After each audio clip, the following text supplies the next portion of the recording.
வினோத், ஒண்ணும் இல்ல. இப்ப சமீப காலமா பார்த்தீங்கன்னா, நெறைய பேர் பிசினஸ் ஆரம்பிக்கிறாங்க.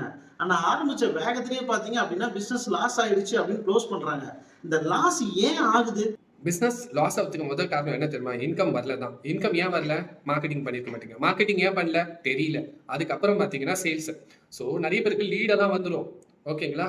கஸ்டமர் உள்ள வந்துருவான். ஆனா டீல் க்ளோஸ் பண்ண தெரியாது. ஏன் தெரியல? சேல்ஸ் தெரியல. எல்லாருமே பிசினஸ் ஸ்டார்ட் பண்ணும்போது, புதுசா இருக்கிற பீப்பிள் பிசினஸ் ஸ்டார்ட் பண்ணும்போது என்ன நெனைக்கிறாங்கன்னா, கடைய போட்டா பிசினஸ் வந்துரும், சேல்ஸ் வந்துரும். நான் அப்படியே ஓஹோன்னு வளர்ந்துருவேன் 3 நிமிஷம் பாட்டுலன்னு நெனைச்சுக்கிறாங்க. ஆனா அது உண்மை கிடையாது. இம்பார்ட்டன்ட் என்னன்னா சேல்ஸ் அண்ட் மார்க்கெட்டிங். அத ட்ரெயின் பண்றதுக்கு எக்ஸ்பர்ட்ஸ் வந்து கொஞ்சம் பேர் தான் இருக்காங்க. நம்ம ப்ரோ லிஃப்ட்ல பார்த்தீங்கன்னா, பிசினஸ், சேல்ஸ் அண்ட் மார்க்கெட்டிங் பெரிய சப்ஜெக்ட். எல்லாரும் என்ன நினைச்சுக்கிறாங்க, டிஜிட்டல் மார்க்கெட்டிங்ல காசை கொடுத்துட்டா லீடு வந்துரும், நான் சேல்ஸை க்ளோஸ் பண்ணிடுவேன். அப்படி கிடையாது. லீடை உள்ள ஜென்ரேட் பண்ணிடலாம் டிஜிட்டல் மார்க்கெட் மூலியமா.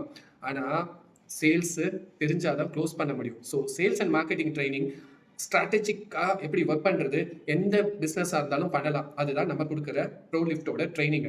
ஸோ இதை கத்துக்கணும். ஆனா கத்துக்க மாட்டாங்க. என்னன்னா கடையை போட்டா பிசினஸ் ஓடிடும் நினைக்கிறாங்க. பாத்தீங்களா? சேல்ஸ் வந்துடும், இன்கம் வந்துடும் நினைக்கிறாங்களா? இதுதான் முதல் காரணம். இப்ப புரிஞ்சுச்சு. ஒரு பிசினஸ் லாஸ் காரணம் சேல்ஸும் மார்க்கெட்டிங் தான்ட்டு.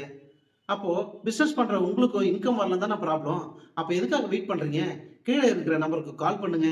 ப்ரோ லிஃப்ட்ல போயிட்டு சேல்ஸையும், மார்க்கெட்டிங்கையும் கத்துக்கிட்டு உங்க பிசினஸையும் கோடி கோடியா டர்ன் ஓவர் பண்ணுங்க.